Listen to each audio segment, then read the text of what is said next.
Hello, animation fans, and welcome to another iAnimate podcast. You're listening to episode 75. I'm your host, Larry Vasquez, and co-hosting with me is Rick Arroyo. How you doing, buddy? Doing pretty good. How you doing, Larry? Great, man. I'm looking forward to speaking with our guest, Michael Cuevas.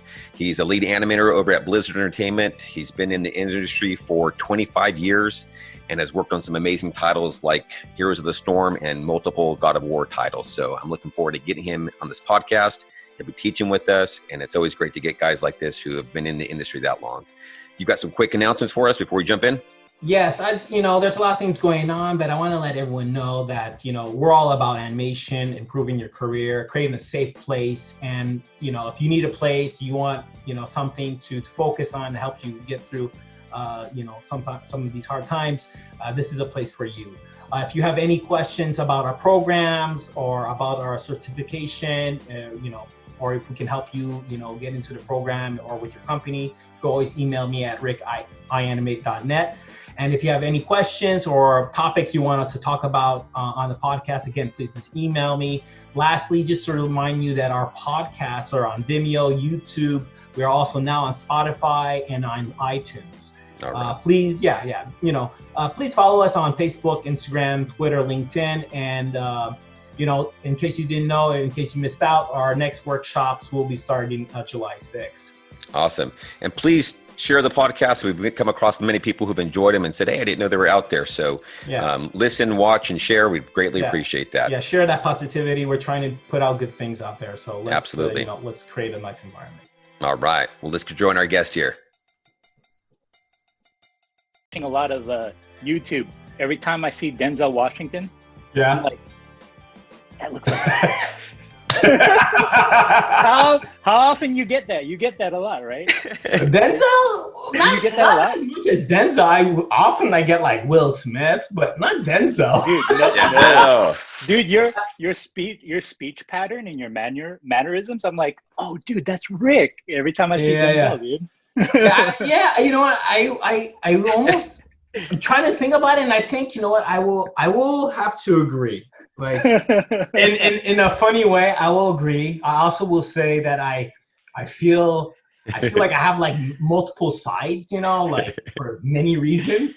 And I do agree that sometimes I might come off a little, like Denzel, very straight to the point, strong. That's a compliment. I take it as a compliment.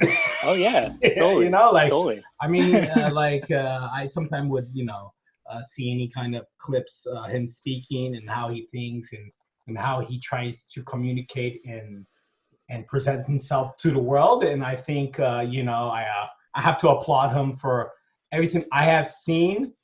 Is like, that's a good way of presenting yourself. I think it's in a positive manner. And so that's why I take it. That's why I try to take it. I'm like, I'll take that. It was 100% compliment. Ah, man. This is the outtake we need. We're gonna put this outtake on. That's awesome. Thank you, man. I really appreciate that. Yeah, no. That's fantastic. So let's jump into it. Michael, first off, we just love to thank you for your time. Here we are on a Saturday, taking time from maybe family and such, and it's just always a neat opportunity to talk with you guys. I was looking at your bio earlier, 25 years in the industry. We get a kind of an eclectic group of guests here, and it's just neat to be able to kind of get you in on this podcast. So thank you very much for your time. Yeah, my pleasure. All right. So first off, we're all in this industry of animation. How did you get in here? What made you want to get into animation? Well, I guess this is kind of a two-part question.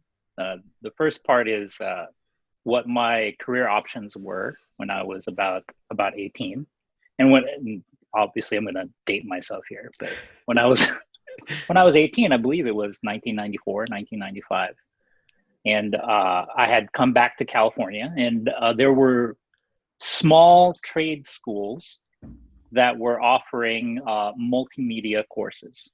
And at the time, I really thought my future was going to be graphic design and desktop publishing. But it just so happened they had like a small little side program of computer graphics and animation. So I went hard into that.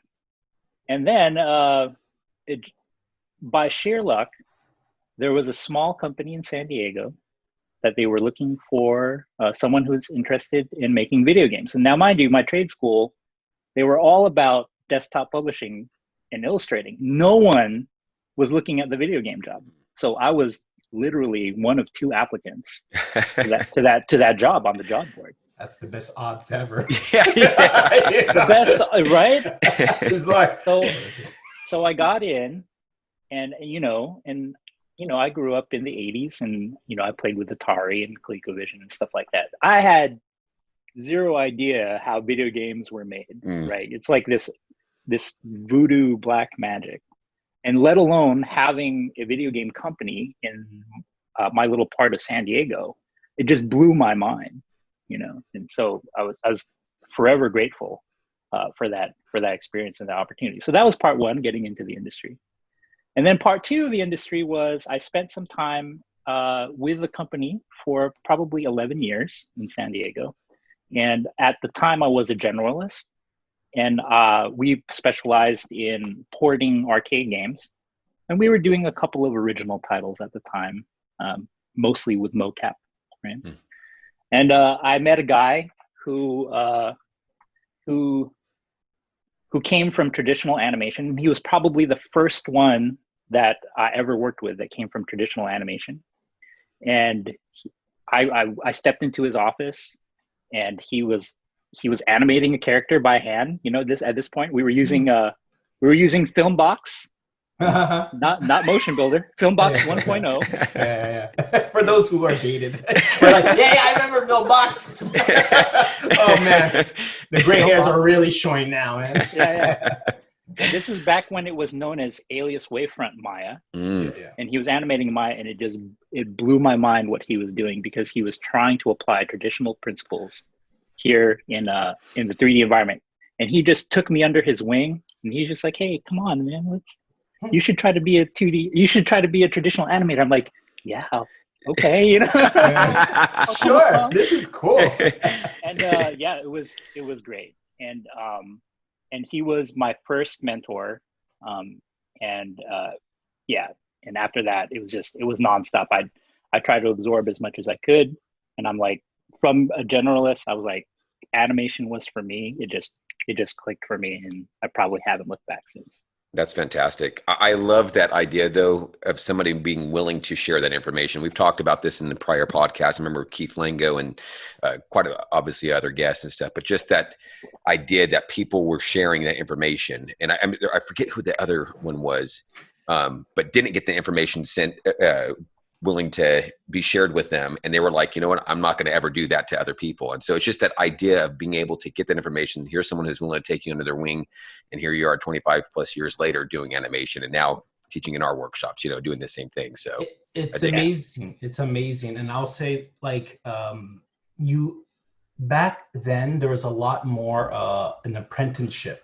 You were like, you went under someone's wing, and that's kind of like my story as well. I had a lot of amazing animators, a lot of some great artists that really forged my skills.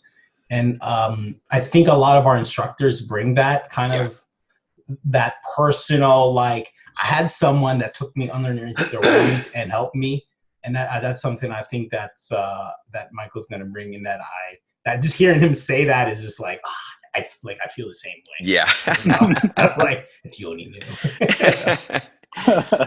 So what were some of the biggest hurdles for you learning animation?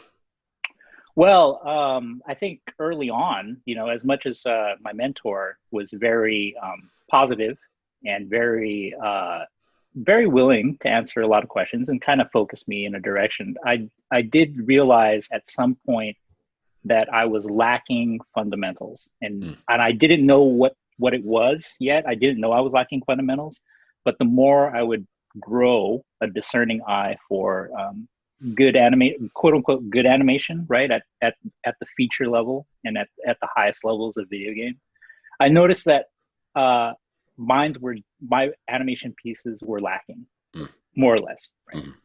And it was hard to find some place that would teach me fundamentals. And that's a weird thing, right? Because like there's so much information out there that's readily available and free, but it really the multiple choices or the abundance of choice of like trying to find where the good info is. Right. I think that caused a little bit of a sticking point for me in terms of how do I nail down my fundamentals? Right.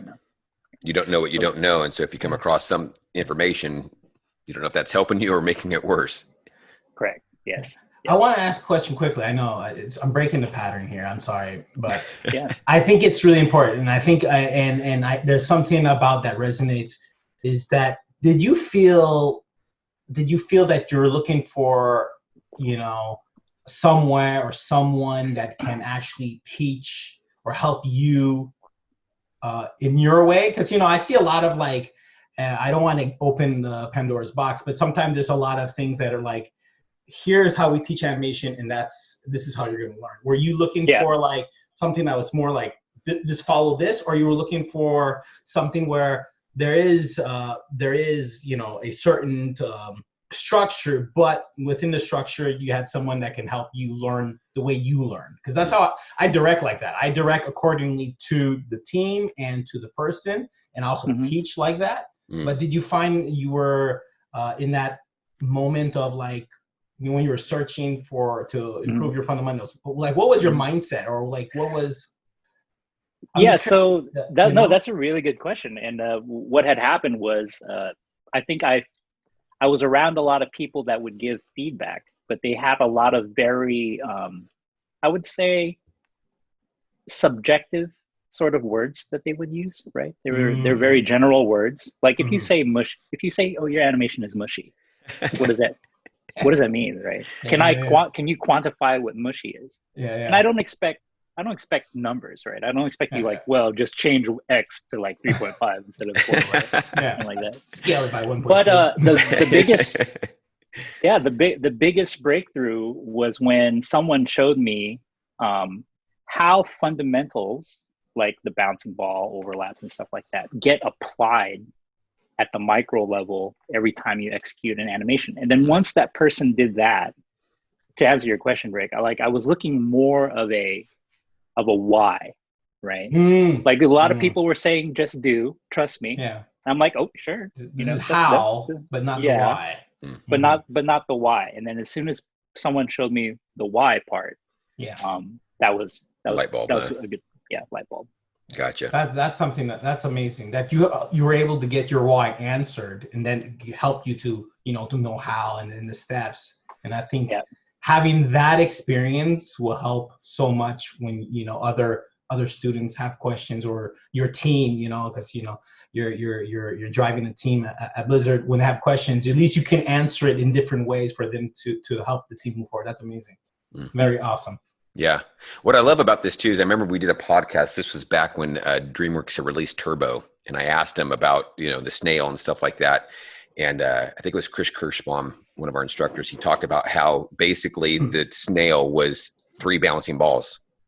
You had the bottom, the middle, and the head. And they just all kind of had that little bit of overlap from one another, but it was basically a bouncing ball.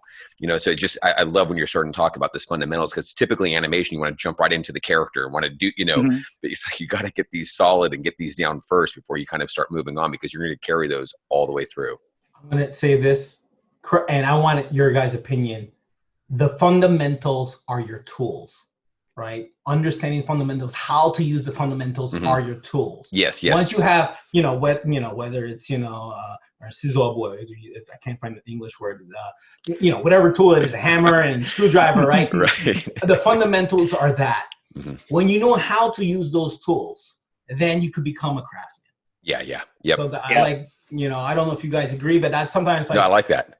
Bouncing ball, man, like you should do a million bouncing balls. You just did one, like I did bouncing ball. But make that bouncing ball show me how can you show character in a ball? Like, you can do that. That is the tool.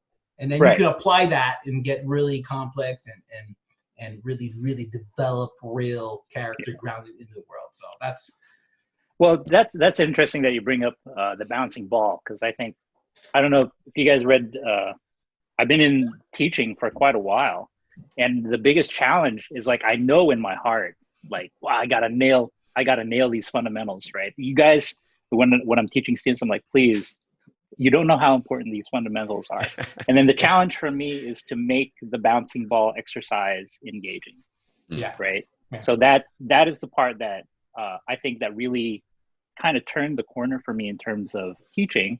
It's like, how do I make exercises for today's student, quote unquote, right? Yeah. So with so many challenges of, of distraction and stuff like that. I mean, really, obviously part of it is like the student's commitment, but also at the same time too, it's like, am I doing my part to make sure that you're engaged? And just the fundamentals by itself, it's like, here's a bouncing ball. And I'm like, well, how else can we apply this bouncing ball? Well, here's a guy falling on a mat, right? Here's a cartoony guy falling on a mat. Here's how pro wrestlers do this, right? And it's like, oh, there's bouncing ball everywhere you look. Right.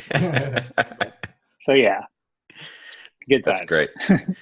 So now, what were the studios that you first started in? What were the names of those ones? So the very first one, man. So that's why I love hearing these, because it's the podcast kind of becomes a bit of a time capsule too. So that's why I like to hear. So what was the name of that studio? So the first one was actually a contracting company, a company that was contracted by Surtech Interactive. And what we were doing was Wizardry 7. This was, okay, so sorry. This was I've been playing games for a while too, and I'm not familiar with that one. This is during the transition from DOS to Windows games. Okay. Oh yeah. You had to put floppy disk, and you had to put multi-floppy disk. Yeah. So this was during that transitory period between between operating systems. So they were called Surtech. I'm sorry, they were called Media Interactive Studios, and they were in San Diego, and it was about 5 people. So what was your primary job doing that? Because you said you were kind of a generalist. What were some of the things you would do? I would fix. So we were up-resing sprites from 320 by 200 or whatever resolution to 640 by 480, because it was that was HD at the time. That was wow. 640. And I was just learning how to do things like batch process and fit things on disk, and doing a lot of technical stuff, not as much artistic stuff. Okay. There was a point where they were about to pitch their own original game. And then they got deep into 3D Studio work. Back then, it was just called 3D Studio R4, or there was no Max yet. Yeah. And we did a lot of prototyping in there. So I did a little bit of 3D and texture mapping. So that was the first company. Okay. Yeah. And then the second company, that's when you started getting into the animation, because you had somebody who kind of took you under their wings. Yes. So yeah, that was the second company was Midway Games, San Diego. Okay. They were formerly Trade West, Leland Trade West. They did Battletoads and stuff like that. And then they got absorbed by Midway Games. I might have some of this history wrong, but I was actually brought on board to. At first, I was brought on board to do 2D stuff because they liked my illustrations at the time. Oh, nice. But ended up doing some technical stuff again. We were trying to fit Mortal Kombat 3 onto the N64. Okay. So there was a lot of sprite manipulation and stuff like that. And then it wasn't until I got onto Doom for the N64 and also for the first PlayStation. That's when I started doing a little bit more kind of upper end console work. Around the time of the Dreamcast, we actually pitched a boxing game, and that sold. We pitched and released a box game called Ready to Rumble Boxing. And I was one of maybe 2 animators. We did mocap. I also built models. I also texture mapped, and I rigged. Gotcha. So it was kind of all the way around. And then towards the end of my career, that's around the time that I got into animation. And eventually the studio, reduced in size quite a bit, and then I moved up to Orange County. How has a lot of that generalist served you in some of the roles you've been in as an animator? It's served me quite a bit because I don't wait. Well, at least I try not to wait for other people to help me fix the 5% problem, Gotcha. right? This vert is not where it should be. Oh, I know how to do that. I need to move this joint. I know how to do that too, you know. Just sort of watching the idea of like watching each other's back, you know, as you're Gotcha. working on stuff and things are going through a pipeline. I felt like I was a little bit more flexible, I would say. See, that's why this guy's been in the industry for 25 years. Yeah, Rick? yeah. I think this something a lesson. And Mike, I want you to add, if you can add to this. I think a lesson that we have talked about this, Larry, multiple times. The importance to be adaptive. Right. And I have so much to say, and I will be saying something really soon about the future of our industry and how it's changing and evolving. But to be adaptive, the fact that, Mike, you have that experience of being super technical, which we have a lot this in common, same as Richard Leco, being super technical and be able to take all those learnings, and then when you really step as an animator, you can problem solve, you can adapt. You do not always have to rely on others to fix your rig or fix your textures. Or I think that is super important. And the value of knowing the different aspects of any CG, film, commercial, games production will benefit you greatly, not just now, but up even further along your careers, and that people should learn more about the other aspects. So I mean, is there any examples that you think you could give that really can support the idea of like, don't just limit yourself to just thinking yourself as just an animator, but as an animator, but also an artist that has other skill sets? Yeah, a good example is probably I probably can't touch too much on it, but good example is probably my current situation right now. I went from being a hyper-focused specialist at Blizzard. When I first came to Blizzard, at least at the time, the lead artist that hired me for the game I was working on was like, we hired you because you can do animation combat, right? Yeah. And if you think about the breadth of things that you can do in the industry, combat animation is like this really hyper-focused thing. Like I could swing, I could jump. Yeah. So, of course, I touched on other animations, but they brought me in as a specialist on a game that was in production, right? So there were timetables, there were deadlines and things like that, and there was a release schedule. So I kind of fit in. And it's not, this isn't a negative sort of way to say it, but I kind of slotted into my role, and I was able to help things move along. I help make the assets move along. However, as big as Blizzard is, eventually, there comes a time, and this has happened at other companies too, where they want to explore, right? They want to explore new ideas and new possibilities. And when they explore things, they don't want someone that's hyper-focused. They're going to take a small group of people, they're going to sit them in a room, and they're basically like your game jams, right? They're going to say, hey, come up with something. And there's no time for me to go, hey, can I get a tech artist to look at this, right? Yeah. Hey, can I get the modeler to fix this, right? Yeah. If you want to help out when your company starts to innovate, right, it really helps to have a wide breadth of skills. Yeah, that was my point in saying that's why you've been in the industry for so long. It makes you more versatile. It makes you more valuable. I used to, you probably heard that saying, jack of all trades, master of none. I've heard a variation of that, jack of all trades, master of one, So you're a master in the one thing you do, but you still have to know these other aspects of it that help fill in. Yeah. To make you valuable.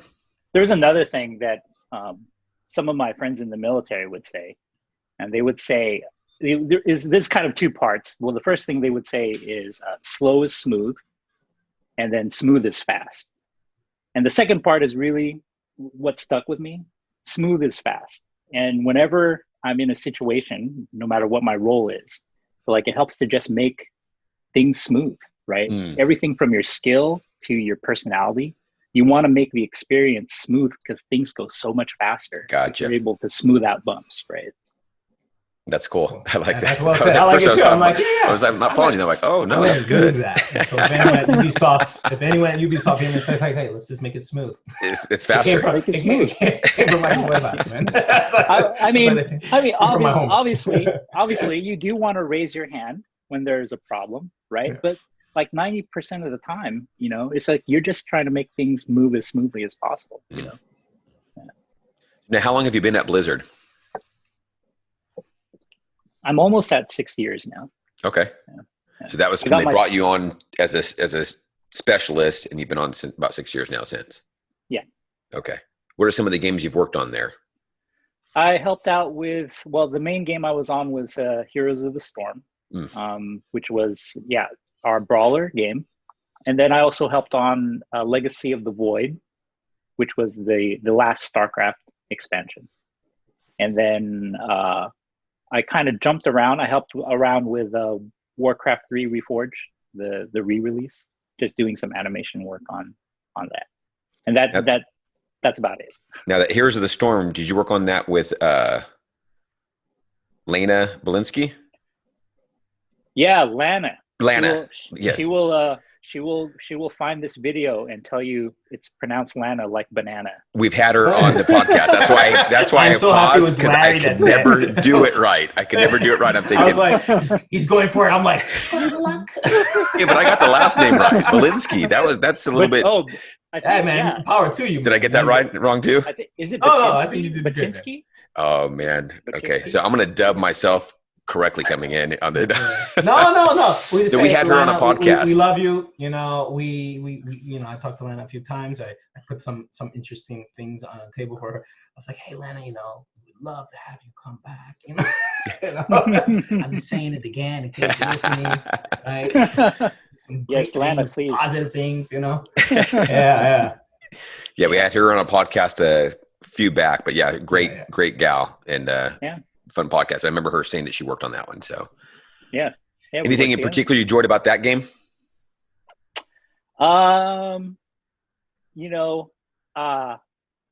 There's so much. I think the biggest thing is we were around the time we released Overwatch. I was at Blizzard when we released Overwatch, and they had all these cool characters. And I hope my boss is listening, but my bucket list item is to work on a fighting game eventually, right? But Heroes of the Storm was probably the closest that you can get to working on a fighting game, or at least for me. And if you had told me 5 years ago that I would be animating a cyborg ninja, a mechanical dragon, and then all the great Warcraft heroes, I would not have believed you. Yeah. So yeah, like you're like the candy store. It's like, I want this, I want that. Oh yeah. It was amazing. I look back at it now, I'm just like, wow. Okay, I got a question for you. Okay. Right? And I think this is, and I'm trying to bring it from a young animator, or from an animator who's been doing it for a few years. How did you feel when you, what were the feelings? What were your thoughts? What were you how do you approach when you got that character that has such an importance? It's coming from an amazing studio, amazing brand. How do you feel, and how do you control those feelings, and how do you start off your animation? What are the things you're thinking about, or the questions that are going through your mind? I think that's interesting, because I think I could not control my feelings. First of all, I was pretty excited, but I also understood too that there were already existing examples. This character had, and they were established as a character. I would say most of the time these characters were already established, and then it's just a matter of working with the progenitors or the originators of that character's personality. Ask them as many questions, try to get examples, and then do some research. We have, a lot of cinematics that can show you sort of what the character does, or a little bit, or some of the things that are kind of iconic about that character, right? So like, especially with the Overwatch characters, you know, we interfaced with them all the time. You know, every time we were starting a new character, and then we would have regular checkpoints, and make sure that we worked with that team to make sure that we represented the base flavor of that character correctly. So yeah, that's, I mean, obviously, you know, the experience, the maturity, you know, the responsibility of developing, like you clearly understood that, and I mean, you obviously, right? But for a young artist, or like when you think yourself previously, what I'm trying to get at is, you know, sometimes an artist tries to put, they think they know the character, but they're actually trying to put too much that is not of the character. How, like, did you have a hard time? I doubt it, but I mean, maybe when you were a younger animator, you know, 20, 25 years ago, but did you have a hard time separating yourself, you know, your thoughts, your ideas from what was needed? You know what I mean? Like, yeah. Like, I think animators, our audience should listen to this truth, this experience. Like, sometimes we want to do something, but it's not right for the character, even though we love it. I totally separate personal expression from responsibility. You know, so when I go to work, you know, and I'm working on a game, and I'm working on a franchise, it is my responsibility to make sure that it's represented correctly in the things that I do. It's very similar to like comic books, right? Like, there's been so many writers of Batman, right? So many people have written Batman. Yeah. But every time Batman changes hands to another writer, they know they have a personal responsibility to the fans and to DC, that they have to represent Batman in a way that's true, right? You can change some things, but there's like Batman doesn't you can wear push orange. it. I wouldn't say change. I'm very opinionated about Batman. I love Batman. You can push Batman to his own limits, but you don't want to change because then it wouldn't be the true Batman. So that's a really good one, because when I first arrived on Heroes of the Storm, obviously, you'll be surprised what influence goes into making Blizzard characters, right? So I quickly found out it wasn't helpful to ask like my art director at the time. I'm like, hey, how should this character be, right? Like, even before that, they had it in their mind, things that influence this character from like other parts of you know, pop culture, history, and stuff like that. So when I ask like, who is Arthas, right? It's like, well, you know, it's the easy answer is to get like, well, here's all these examples, right? But then if I ask my art director, he's like, hey, Arthas was inspired by this, this, and this. And it's even more, I would say, focused, and was even more helpful to hear what their thought was going into making Arthas, rather than looking at the examples. Does that someone else's interpretation of what this person designed it as. Did you feel it helped you? I know I'm starting to jump in deep. Did you find it helped you understand who the character was, so you made a believable character, a believable performance? Yeah, absolutely. You know, and also touching back on going back, I guess the mindset was like, I'm not here to express myself. I'm here to solve a problem. You know, I'm here to solve a problem. The problem is that we need to get this character that has all these examples that existed before in other formats. Now we want him to be represented in this format. So that's the problem, right? Like that. I don't know if that's too simplistic, I guess. Like, I think I've been accused a lot of times. Well, not accused, but I know I'm not like I don't consider myself an artist, right? I consider myself a tradesman, like a carpenter, like, you know, someone that a skilled trade, right? Like I that's the best I can put it. No, that's quite interesting, Larry. I mean, you have to have questions on that. Well, I got questions. I'm like, I think that's a tough pill to swallow, I think, sometimes, because I would agree with you on that. because we're coming into somebody else's vision and I'm here to help them achieve that. I think there's an aspect that we're not just cogs and robots doing this. There is that ability now. You're going to represent that character slightly different than someone else may, but it's still, like Rick was saying, within that framework here. That other part I do like about this, though, is that you were talking about, when they might pull some group in to come up with a new design. That's the part where now you get to be that a bit more of an artist and direct something there. But on this issue, you've got to meet this character. We've established this character. You've got to represent them. And so that's why I said I agree with you on that. There's times and seasons, I guess, to kind of be able to express yourself as an artist. And there's other times as a skilled tradesman to execute what you've been trained to do. Another good example is here's a good example is Valera from World of Warcraft. There were no examples of her really, right? So like there was like a statue, a Hearthstone card, and then her standing in World of Warcraft, right? In WoW, just like standing and breathing. There was like literally no other, in the comic book too. So there's really no examples of what this character is other than those things. So that was the time your expression. That's where more of your creativity comes in. It's like, okay, now here's a chance for me to explore, right? But like I said, I think I'm with you. I think that's important to know, though, because then you don't get frustrated. Well, how come I can't do this? Right? Because this is the role you're in right now. I'm here to execute something here. Okay, great. I'm not frustrated now because I know what I'm supposed to do right now. But animators, artists, or craftsmen, you can even though you have a certain box or you're a certain goal that you need to meet, you can still find ways to take care of your passion, your creativity, and put in by challenge. I see it as challenge your creativity and see how you get the results, but putting the most creativity in it. And and I said this, I was doing a lot of one-on-one sessions with animators, a little bit from around the world.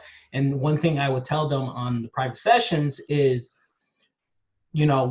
you could create an animation for you, right? But one thing you need to train yourself is that when you're creating something, you're creating for, the studio, for, for the IP, the brand, or for the director, you don't own it. So you need to learn to be creative with those certain constraints and enjoy it as a challenge. Like you need to do this character. He's already been established, but what can you bring to this character, or really highlight about this character that's important? And I think artists need to understand that when you're doing something for a company, make sure that this is not your animation, this is not your character, this is not your brand or IP. You don't own it. It's not your shot. It is your chance to create and do something for the company or do something, but it's your chance to be creative and work in that box. So I just love how I think that's something like I want artists to listen to your story and like, hey guys, there's a learning right here. Please grab it. I'm gonna sound like a really old guy now, but I think there is something, especially early on, is trying to learn a healthy detachment to what you're doing, right? A healthy detachment, not like a complete detachment, because then you're not going to be motivated, but like a healthy enough detachment.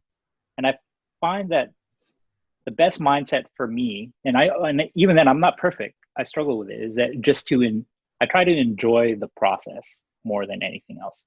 I try not to worry too much about result or ownership, I guess you would say.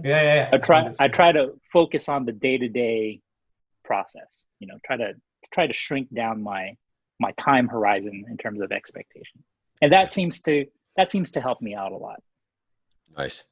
One of the things I find most fulfilling as an artist is not only just meeting the client's target, but exceeding that. And so part of it is keeping it within, hey, that's exactly what I envisioned. That's even, that's the part where I go, then you find fulfillment in what you do as a artist / craftsman there. That's the job there where I feel like there's most creative in there because I'm meeting that target and even exceeding it because they aren't able to do that. That's why they've hired you. So now it's, as an artist, craftsman, it's your opportunity now to take what they have in their mind and best can describe it and just blow them away. Right. Exactly. You want a better representation than what they imagine. Right. Yeah. So you've been at Blizzard here. You said there's some things you can't talk about right now. What are you most enjoying about the video game industry right now? We just recently had PlayStation 5 show off some really, really cool stuff here. That's right. I said it. Oh, man. Yeah. Oh, Yeah, man. It's just, wow. It's just so crazy seeing everything. I will say, though, the best thing about my social media feeds right now is seeing how many people, despite the circumstances that we're in, are working and also have gained new jobs, right? Or have been hired in new jobs. Very In cool. our industry, out of all the things I'm like, that's just amazing to me that people are getting hired, you know, and gaining traction in their career, even at a time like this, right? Right. That's crazy. That's very cool. I have so much insight. Oh my God. Like behind the scenes, it's going to boom. Right. There's like, our industry is amazing. I love our industry. There's so much we can do, and there's so much that's coming. I'm holding back. Yeah. I think that, and then the second thing is just kind of the I think we have a pretty healthy animation community, like on the social media feeds. You know, Yes. there's a lot of examples and a lot of people sharing. You know, so that was something that wasn't available to me at the time I was learning. Right, Gotcha. I didn't have a community in addition to a mentor. You know, I just had the mentor and then maybe a couple of message boards here and there, but I didn't have this sort of instant access to both inspiration and feedback. Gotcha. Now you mentioned your idea would be to do a fighting game. Any favorites from the past that you've enjoyed with, you know, Super Smash Brothers or Street Fighter or what, Mortal Kombat? What? Tekken or Dream job would be if I got to do a Darkstalkers remake. I don't know if Capcom's going to hear this or my boss is going to hear this. Darkstalkers was kind of like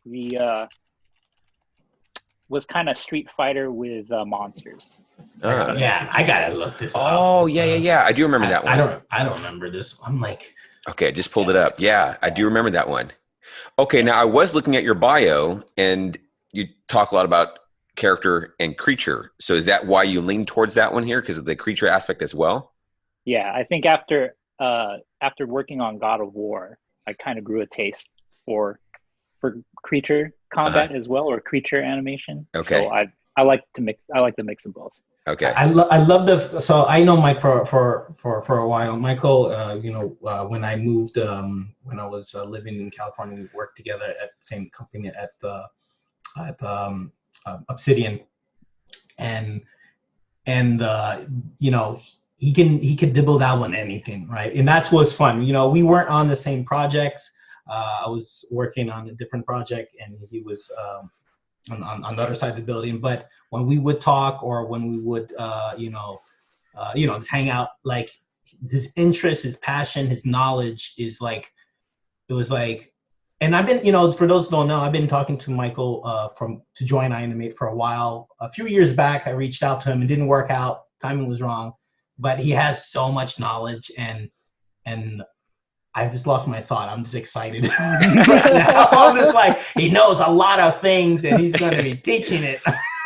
Well, I would say I have. There's a lot of experience there for sure, but I think I'm always looking for knowledge. I guess I'm always testing my knowledge against reality. I guess. And teaching is like that. That's like the best place to do it, you know? Yeah. But the fact that you love to always look for knowledge, you're always looking to learn, super humble, you know, like, it's like, you know, I think it's really important. It's an important I don't know example if I don't know if I'm humble. Well, okay. Oh, I could, I'm very You confident. portrayed it so far on the podcast. You just blew it though. Now, no. Yeah. You blew it. And I was like, he's not humble, But the fact that you're hungry for knowledge and you're still always looking to grow, your career and yourself is something that I really value and that I want, in any form possible for our students who take the workshops to see that and to be inspired by that and to actually learn and use that for their careers, right? Because the industry just started, right? I've been saying this, and some of the people, I train or any of my Padawans out there, this is a new cycle. And if you're not aware of what's coming, I can tell you is extremely exciting, and the future is super bright for our industry, super bright.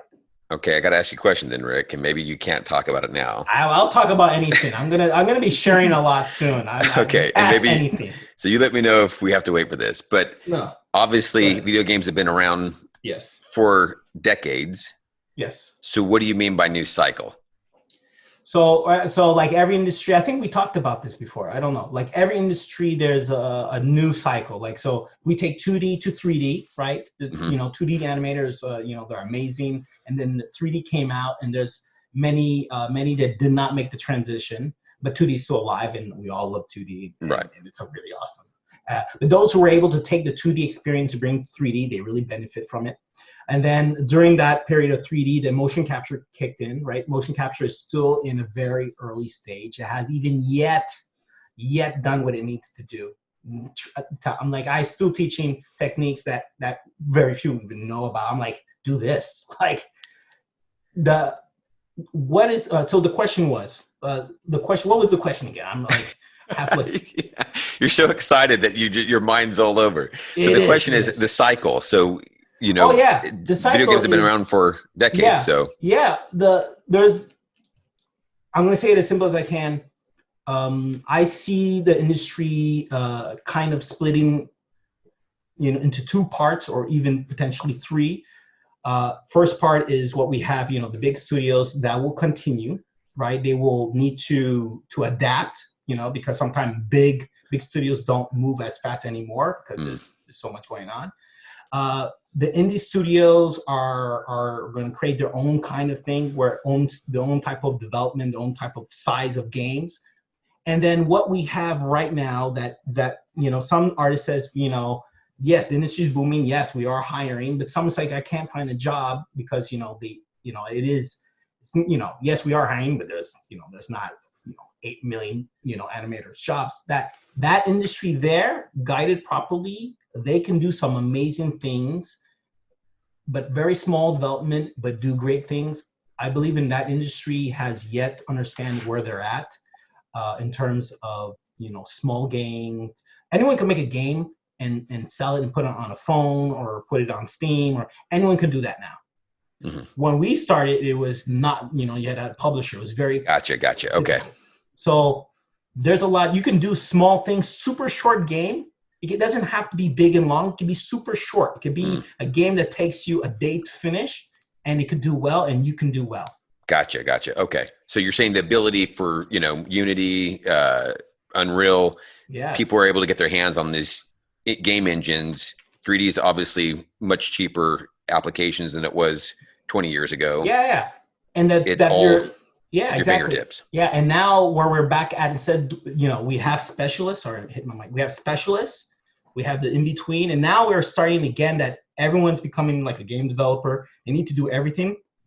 We're back at that stage. 20 years ago, you were animating, rigging, texturing, integrating, coding, and then, then less and less. But now there's a whole breed of artists that are doing the exact same thing that we did 20, 25, 30 years ago. Gotcha. That is the new cycle. They are bringing in new tech, AR, VR, mobile, you name it.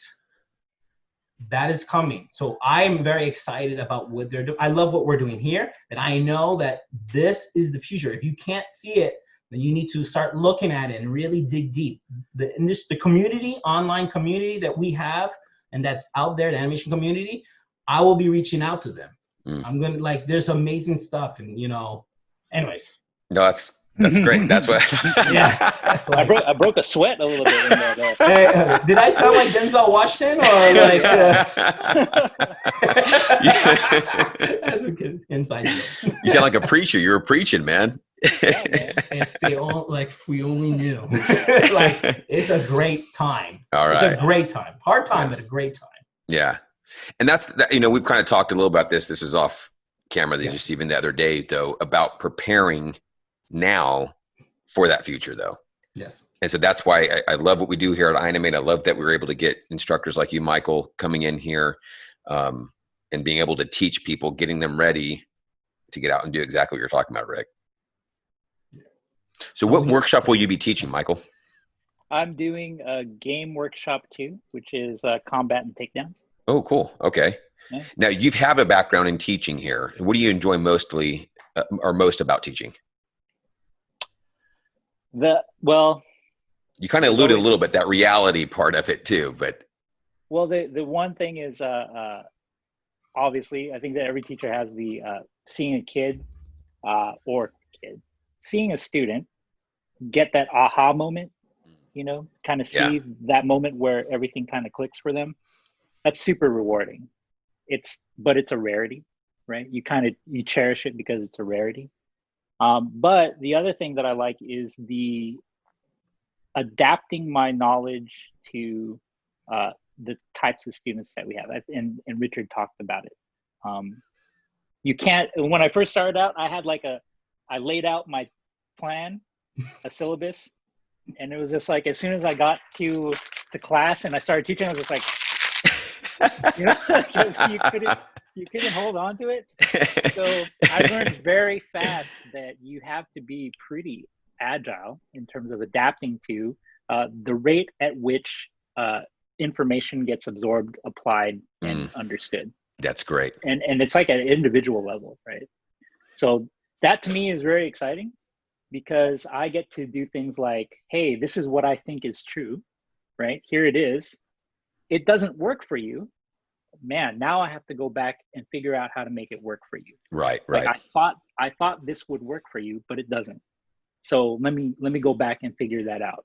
And I feel like every time that cycle happens, like it's a positive feedback loop for both myself as a teacher and the student, right? You want that, right? You both are going to grow that way. Yeah. Yeah. I mean, it sounds so cliche. Like it sounds like no, that's great. That's, you know what I mean? there's fundamentals across the board but you go, how does that adapt to each person? Because each person's unique and an individual. They take it in at different levels. They understand what you're saying, you know, at different times. So yeah, that's why I like that you said that light bulb moments are rare. It's not because people don't get it click. It's just the learning curve as people. It's a path. It's a journey, you know? So trying to figure out how to hit that target. That's fantastic. Yeah. Sorry, I lost my train of thought too now, Rick. I had hopefully it was a positive impact on you.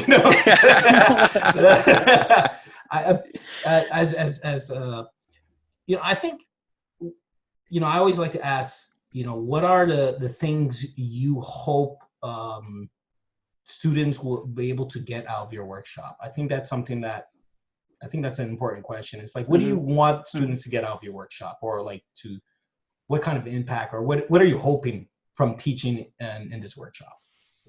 What I'm hoping is I think every time I've gone into teaching is that what I'm hoping is that students will add more tools to their toolbox that they've already had. So this is like a Games Workshop 2. So I'm just going to assume that they're good enough, or they've had enough experience, you know, they've done enough animation to have collected some tools and some processes.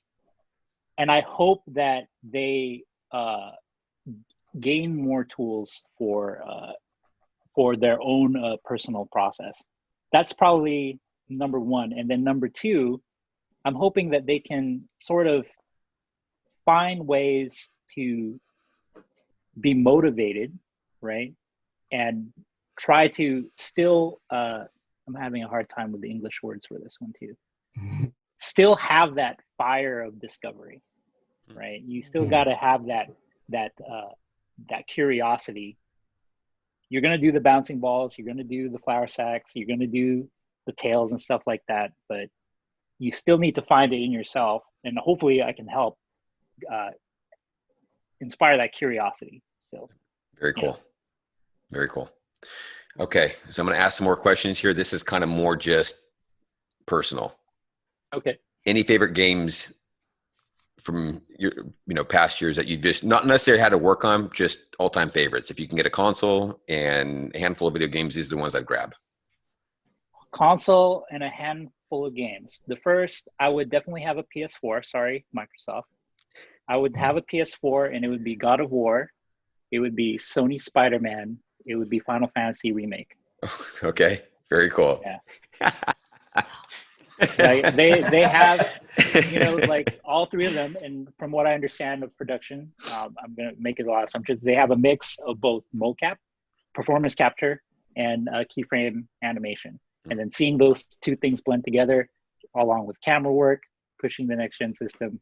Yeah, those are like I've literally played through Spider-Man at least 5 times now, and I'm on my 3rd playthrough of Final Fantasy. Very cool. Then, did you ever play the original Final Fantasy? Oh yeah. Of that one, how does it compare? Or what's the Are you like, this is rad, or what? It's not as good as the original. I don't know. Do you guys remember going to arcades? Yes. Yeah. Do you remember when you would walk into the arcade? Arcades would have this scent, I guess. Okay. Like the aura, ozone, the vibe, yeah. right? Yeah, vibe. But even just the tactile smell and everything.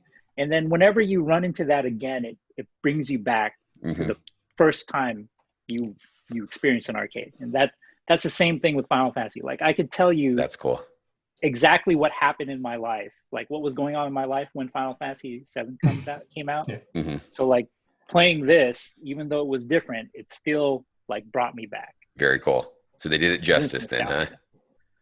I think so. Okay. I think so. That's my controversial hot take. It's like, you might get in trouble for it. I know some people will disagree, but I'm just like, this was great. Any favorite old school ones that you grew up in or kind of shaped you? You mentioned you love fighting. Was there any fighters that you mentioned you grew up? Was there any old school games that you just like, they shaped you as a gamer? When I was in the arcades, I would say there was this game called Yayar Kung Fu, and it was kind of there was Karate Champ. Man, I'm really old. But Yayar Kung Fu was one of those first games where they kind of went away from realistic kind of combat and went into this like super like they would jump like 20 feet in the air, and like you would fight against all different types of martial arts and stuff like that. But it was just look that one up too. I'm sure I've played it. How old am I? I don't want to think about it anymore. I'm that old. Hey, you know what I do love about that though is you've seen, and I think we're all pretty close. We've seen the evolution of it. You know what I'm saying? Yeah. So you've seen it at this stage, and your vision isn't just like this. Your vision's like opened up because you've seen the whole evolution of it, and so you've had an appreciation of the sprites and rezzing up the texture map from 200 to 600. You appreciate all of that, and you can see. And so that's why I think you've got an even greater appreciation for the remake of the Final Fantasy VII, not just because of this you played the first one. There's a nostalgia with it. You know where it's kind of come from, so to speak, if that makes sense. So that's what I love about that. Okay. I see a guitar in the background. Any extracurricular activities you enjoy? You enjoy playing music? I mean, is that a passion? Did you start that or?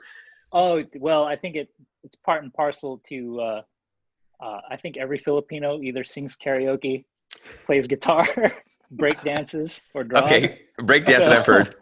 I've got some coworkers that do. Yeah. Grew up doing that. Filipino. probably 2 or 4 in the but I'm challenging just, you. yeah, I like to exercise. Like I Uh-huh. like martial art. I like martial arts. Very cool. So Any like, particular art form of it? when I was younger, it was boxing and jiu-jitsu. Okay. And now that I'm older, it's Tai Chi and yoga. So. Okay. Hey man, Maybe yoga's not a respect. martial art, but Respect, man.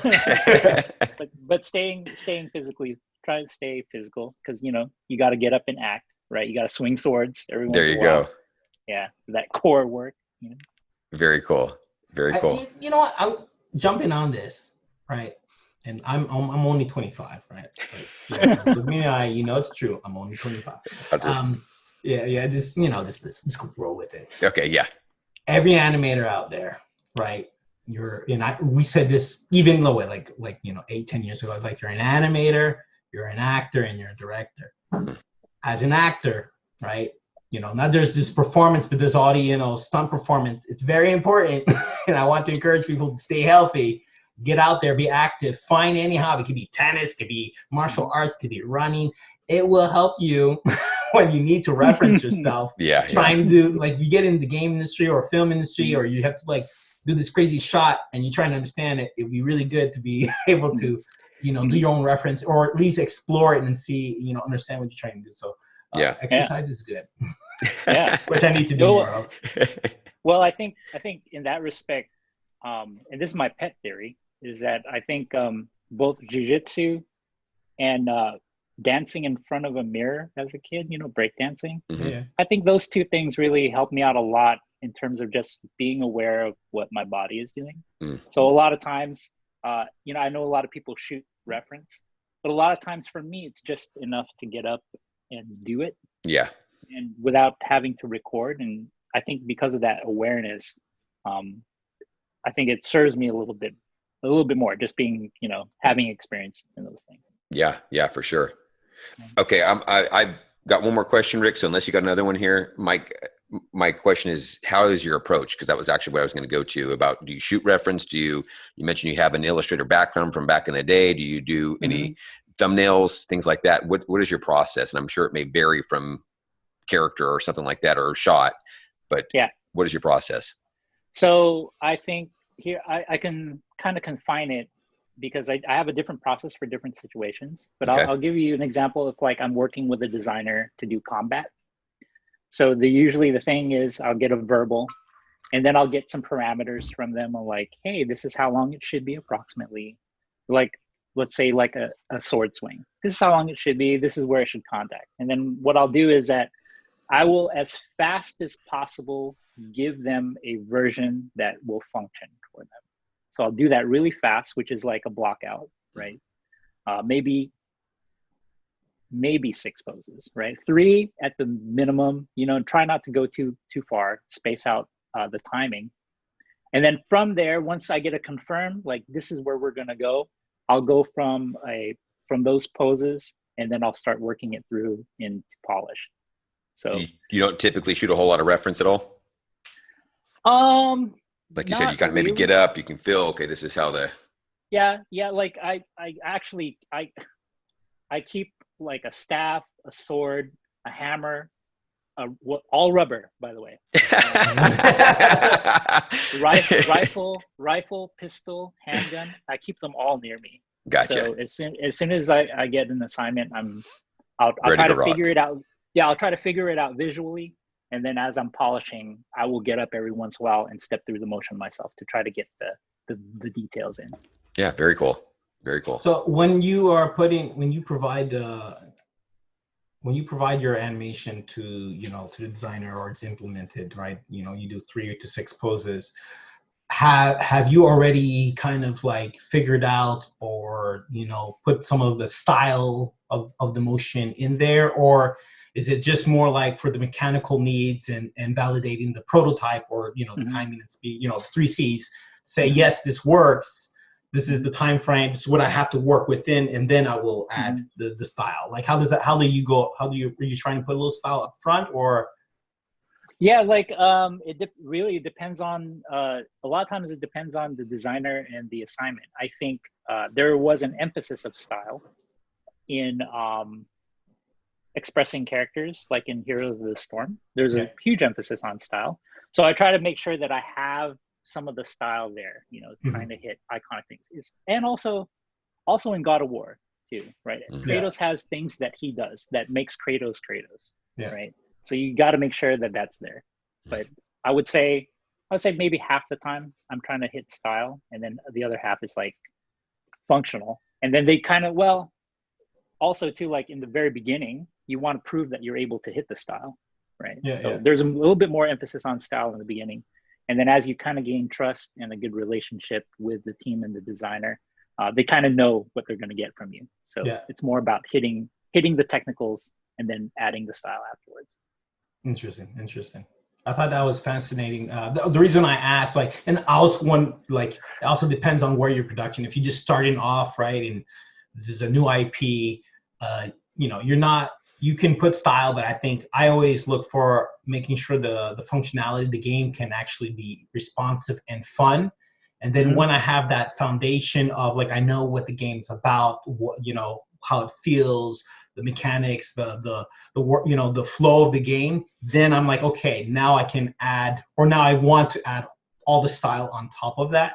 And sometimes I do explore, like, let me just try to make it style. Would it work? And I'm like, oh, great, it works. If I say like, it's a great style, but it just doesn't work, it's too slow or whatever, then I will like, no, let me get just the functionality out, the timing and the feel, the distance. Then I put the style. So that's why I was asking you, like, you know, where like how you're thinking, you know? Yeah, like I have a large, and sometimes this isn't always conducive to making portfolio pieces, but I concentrate a lot on failing fast. So my process is like, how do I make as many iterations as possible? Right? How can I iterate as fast as possible? You know, so that's kind of my bread and butter, and it works 90% of the time, maybe most of the time. It doesn't work for all situations, but in production environment, I want to make sure that I have boom, boom, boom. I can do the work. So we'll repeat to everyone listening. You know, failing fast is not failing; it's actually learning. Like learning that it works. That's where everyone knows one of my favorite word at Ubisoft when I'm walking the hall is like, did you validate it? You know, it's like, did you just try it quickly? No, didn't work. Try this, didn't work. You found what works. Try to repeat it. It worked again. You're on the right path. So I think that, you know, the idea of like trying things quickly and not being attached, which you also said, not being attached, is a great learning that we can share with the audience that listen. And to me, that's fascinating. And do you also use that when you're approaching like the complete animation? Like, you know, you get a whole set. Are you just trying things out really quickly, or you just do one animation, say, you know what, I figured, like, I learned, you know, what I want to do and I figured out the character, or you just try to do a bunch of things? I think that's also something else that I usually emphasize even when I teach for intermediate to advanced students. I try to work on like 3 things at the same time. Because I much like, who was it? I was watching a concept artist do this, but he would work on, you know, he would have a scene and he would do 3 different versions of it, and he'd work on it at the same time. It's like, it's the same thing as like flipping the reversing the image. Right. Reversing the image or playing the video backwards. Just get a better look at it. To keep your eyes fresh, right? So I try to work, especially if you're only doing like cycles, attacks, you know, short, maybe 1 to 3 second animations. Work on 3 at the same time, or 3 or more. You know? Great stuff, man. Great stuff. Well, Michael, again, I thank you so much for your time. We look forward to getting you in on this podcast as well as teaching in our workshops. It's always a neat opportunity to get guys like you teaching in our workshops and teaching, like Rick's saying, that next level where people are coming in and wanting to grow their skills in preparation for the future. So thank you so much. This has been an awesome podcast, and look forward to having you as an instructor. Thank you so much. I'm looking forward to working with you guys. All right. With that, we're out.